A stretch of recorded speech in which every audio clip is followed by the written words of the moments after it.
나눌 말씀 16일자 말씀입니다. 사무엘하 18장 24절부터 우리 33절까지 우리 한 절씩 교독하겠습니다. 저부터 읽겠습니다. 때에 다윗이 두문 사이에 앉아 있더라. 파수꾼이 성문 위층에 올라가서 눈을 들어보니 어떤 사람이 홀로 달려오는지라. 파수꾼이 외쳐 왕께 아뢰매 왕이 이르되 그가 만일 혼자면 그의 입에 소식이 있으리라 할 때 그가 점점 가까이 오니라. 파수꾼이 본즉 한 사람이 또 달려오는지라. 파수꾼이 문지기에게 외쳐 이르되 보라 한 사람이 또 혼자 달려온다 하니 왕이 이르되 그도 소식을 가져오느니라. 파수꾼이 이르되 내가 보기에는 앞선 사람의 다름질이 사독의 아들 아히마아스의 다름질과 같으니이다. 왕이 이르되 그는 좋은 사람이니 좋은 소식을 가져오느니라 하니라. 아히마아스가 외쳐 왕께 아뢰되 평강하옵소서 하고 왕 앞에서 얼굴을 땅에 대고 절하며 이르되 왕의 하나님 여호와를 찬양하리로소이다. 그의 손을 들어 내 주 왕을 대적하는 자들을 넘겨주셨나이다 하니 왕이 이르되 젊은 압살롬은 잘 있느냐 하니라. 아히마아스가 대답하되 요압이 왕의 종 나를 보낼 때에 크게 소동하는 것을 보았사오나 무슨 일인지 알지 못하였나이다 하니 왕이 이르되 물러나 거기 서 있으라 하매 물러나서 서 있더라. 구스 사람이 이르러 말하되 내 주 왕께 아를 소식이 있나이다.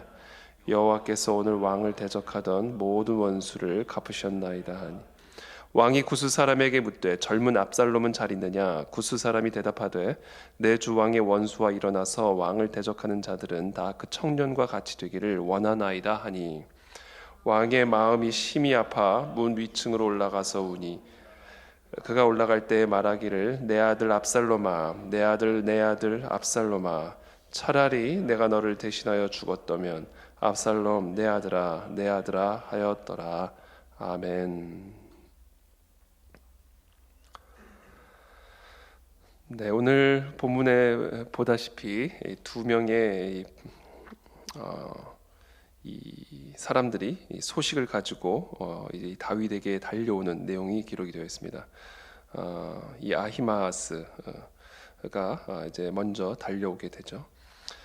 그리고 또 다른 이제 종이 이제 달려와서 소식을 전해줍니다. 그 소식의 내용이 바로 이 31절부터 나와 있습니다. 구스 사람이 이르러 말하되 내 주 왕께 아뢰 소식이 있나이다. 여호와께서 오늘 왕을 대적하던 모든 원수를 갚으셨나이다. 너무 기쁜 소식이죠. 정말 다윗의 목숨을 노리던 원수들이 드디어 하나님의 심판을 받아 죽임을 당했다. 완전히 패배당했다라는 이 기쁘고 복된 소식을 전달해 줍니다. 그 동시에 이제 왕이 이 구스 사람에게 묻습니다. 젊은 압살롬은 잘 있느냐? 그때 이제 구스 사람이 대답합니다. 내 주 왕의 원수와 일어나서 왕을 대적하는 자들은 다 그 청년과 같이 되기를 원하나이다. 그러니까 그 하나님께서 이 다윗 왕을 대적하던 모든 원수를 갚으셨을 때 거기에 이 다윗의 아들 압살롬이 포함이 되는 것이죠. 그 소식을 듣고는 이 다윗이 너무나 고통스러운 고통의 통곡을 하는 그런 내용으로 오늘 본문이 기록이 되어 있습니다. 정말 슬픈 이야기죠. 이 다윗의 승리, 이 기쁜 소식입니다. 너무 기쁜 소식이죠. 모든 대적으로부터 다윗이 구원을 받은, 이스라엘이 구원을 받은 너무나 이 기쁜 소식이 이 다윗에게 큰 고통을 가하는 방식으로 주어졌다라는 겁니다. 아주 역설적인 것이죠.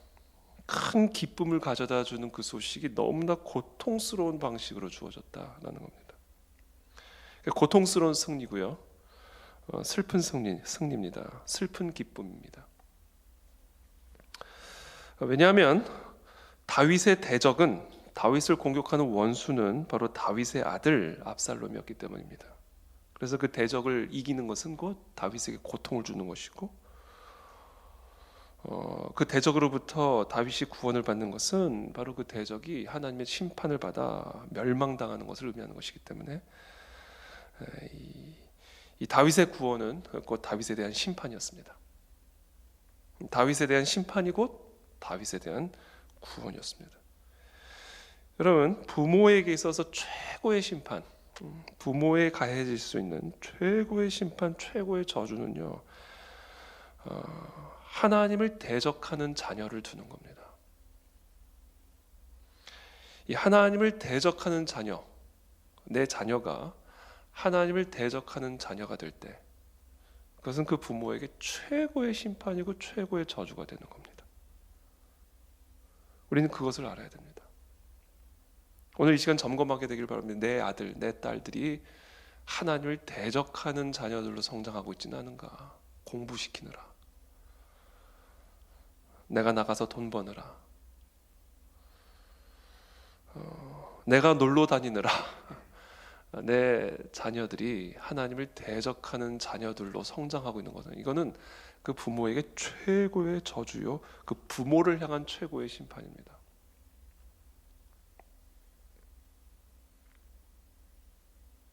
왜냐하면 하나님을 대적하는 자녀는 반드시 하나님의 심판을 받고 하나님의 저주를 받게 될 것이고, 그 자녀에 대한 하나님의 심판과 저주는 자연스럽게 그 부모에 대한 최악의 저주요, 최악의 심판이 될 것이기 때문에 부모에게 있어서 최고의 저주는 하나님을 대적하는 자녀를 두는 일이다. 그래서 저와 여러분들이 오늘 이 새벽에 한번 하나님 앞에 정말 진지하게 기도하고, 또 하나님 앞에 구해야 될 것, 또 점검해야 될 것, 과연 내 자녀들은 젊은 압살롬으로 성장하고 있지는 않은가? 어떻게 하면 내 자녀들이 젊은 압살롬으로 성장하지 않을 수 있을까? 오늘 간략하게 세 가지를 여러분들과 나누고자 합니다. 첫 번째는요, 제가 서두에 말씀을 드린 것처럼 하나님을 대적하는 자녀를 둔 부모는 최고의 하나님의 심판과 저주죠. 그 이야기는 부모가 하나님을 대적하면 하나님은 그 자녀를 통해 부모를 심판한다라는 겁니다. 그러니까 다윗에 대한 하나님의 심판의 도구로 젊은 압살롬을 쓰신 겁니다. 왜냐하면 그것이 가장 다윗에게 고통과 슬픔을 가져다 줄 가장 분명한 다윗에 대한 심판이 될 것이기 때문에 하나님은 다윗이 사랑하는 젊은 압살롬을 심판하심으로 다윗을 심판하신 거예요.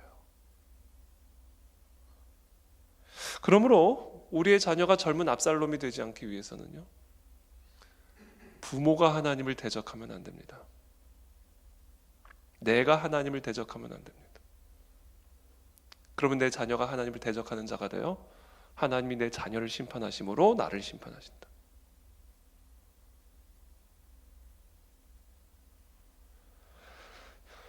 우리가 그것을 기억해야 합니다.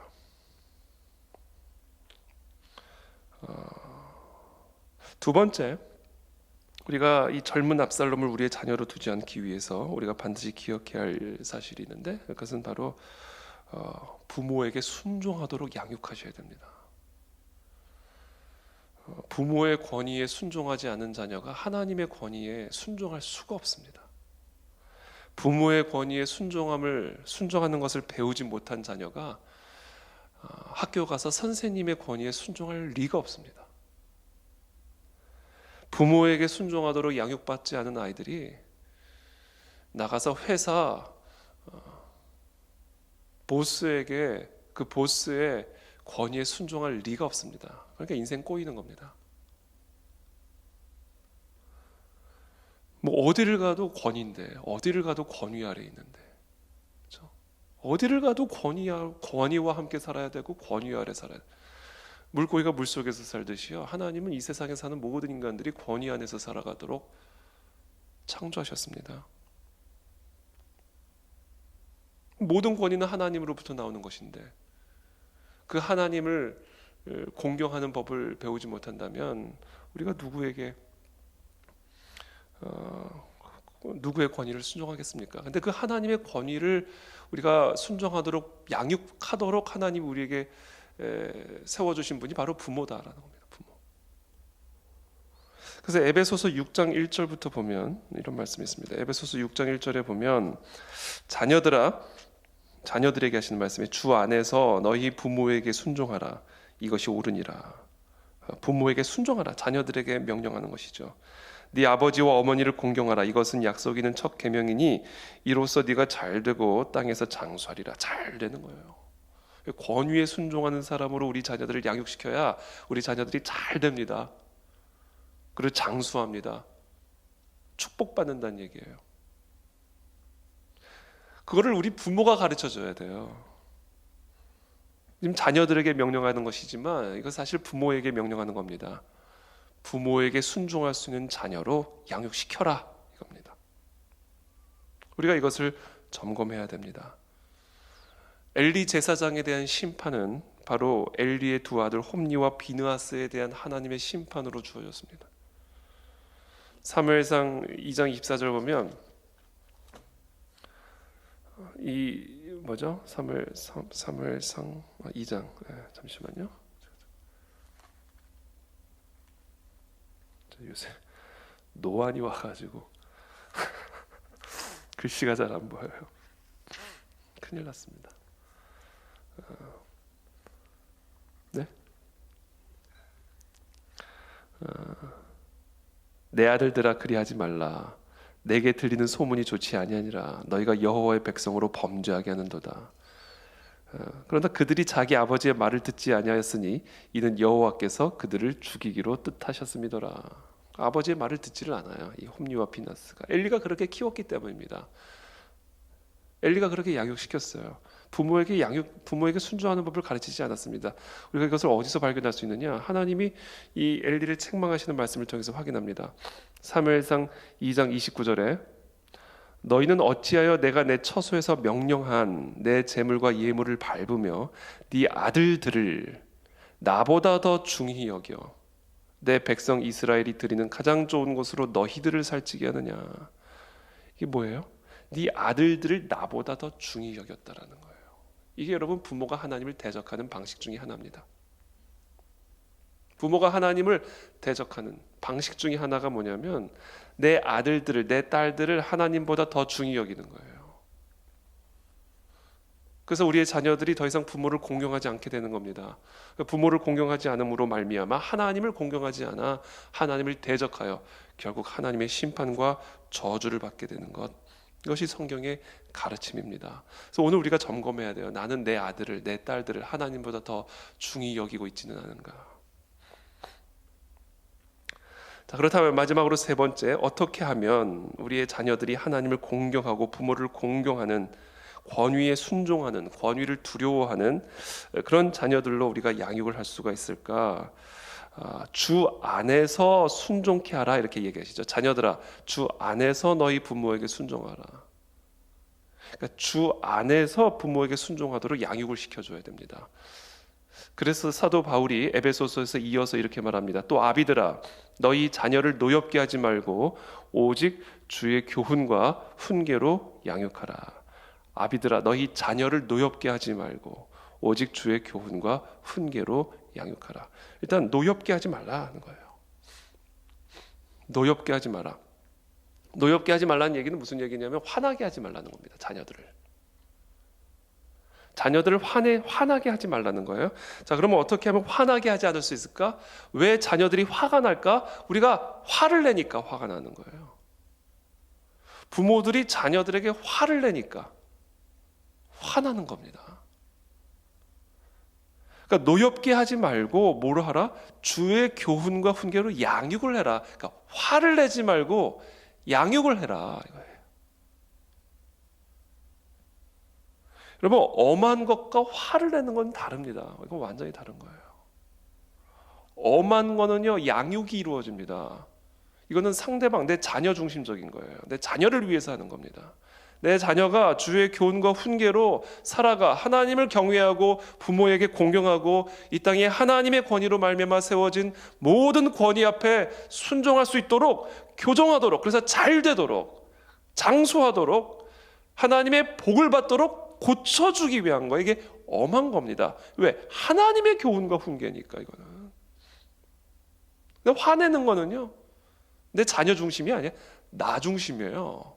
내가 화가 나니까 화내는 거예요. 내가 기분이 나쁘니까 화를 내는 겁니다. 화를 내면 화가 나는 거예요. 그거는 원칙입니다.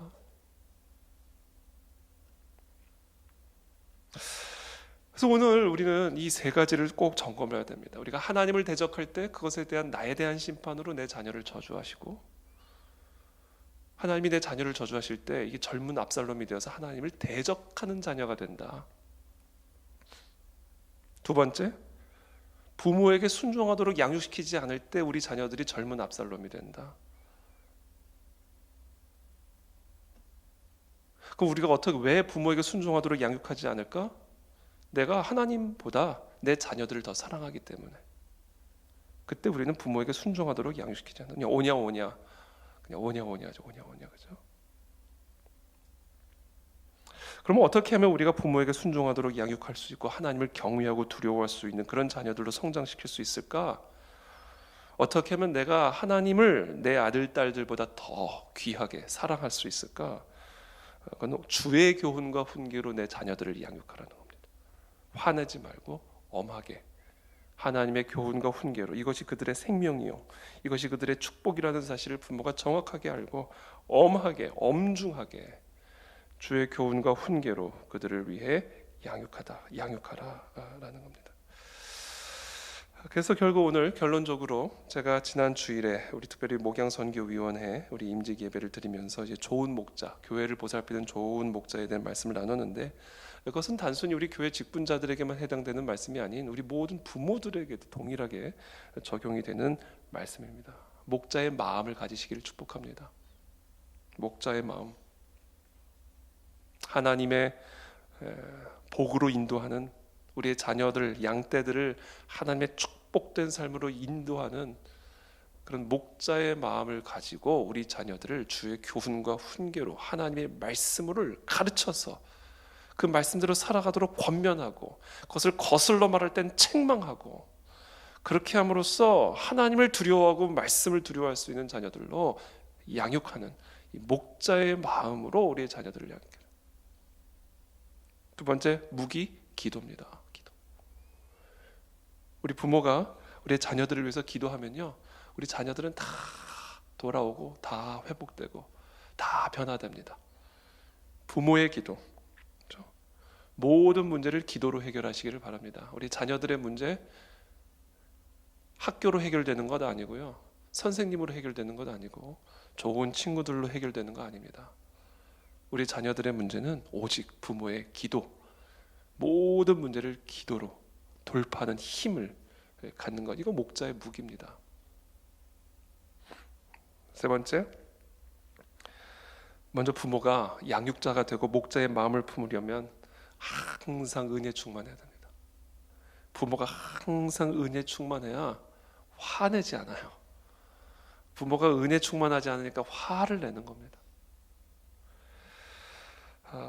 그래서 우리가 정말 이 은혜의 자리에 모이는 일에 힘을 써서 항상 성령 충만한 상태가 될 때 우리에게 맡겨진 사랑하는 우리의 아들들, 우리의 딸들을 목자의 마음으로, 하나님의 말씀으로 엄격하게 교훈하고 훈계함으로, 양육함으로 주 안에서 부모를 공경하고 하나님을 공경하며, 그래서 이 땅에서도 잘 되고 하나님의 큰 축복을 받아 누리는 그런 복된 하나님의 자녀들로 우리들이 양육시킬 수 있고 일으켜 줄 수가 있다라는 겁니다.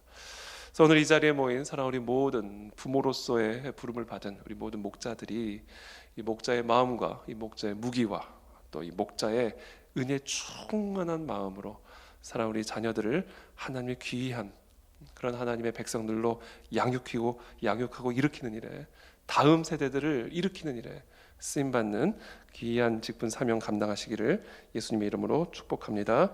자, 기도하겠습니다. 살아계신 하나님, 감사합니다. 오늘 우리에게 주신 이 말씀 붙들고 기도의 자리로 나아갑니다. 하나님, 우리의 자녀들이 다 하나님 보시기에 귀한 하나님의 자녀들로 성장하게 되기를 원합니다. 다윗 같은 자녀, 다니엘 같은 자녀, 에스더와 같은 자녀, 정말 하나님을 경외하고 하나님을 사랑하며 하나님의 진리의 말씀을 생명처럼 여기고 주야로 묵상하며 그 말씀이 나의 모든 축복의 근원임을 기억하고 그 말씀을 따라가는 우리의 자녀들로 성장하게 되기를 원합니다. 하나님, 우리 안에 이 목자의 마음을 부어주셔서 우리의 자녀들을 기도와 말씀으로 양육하게 도와주옵시고, 먼저 우리 부모들부터 마음의 은혜 충만, 성령 충만하여 그 은혜가 사랑 우리 자녀들에게 흘러나갈 수 있도록 우리 모두를 축복하여 주시옵소서. 감사하며 예수 그리스도의 이름으로 기도하옵나이다. 아멘.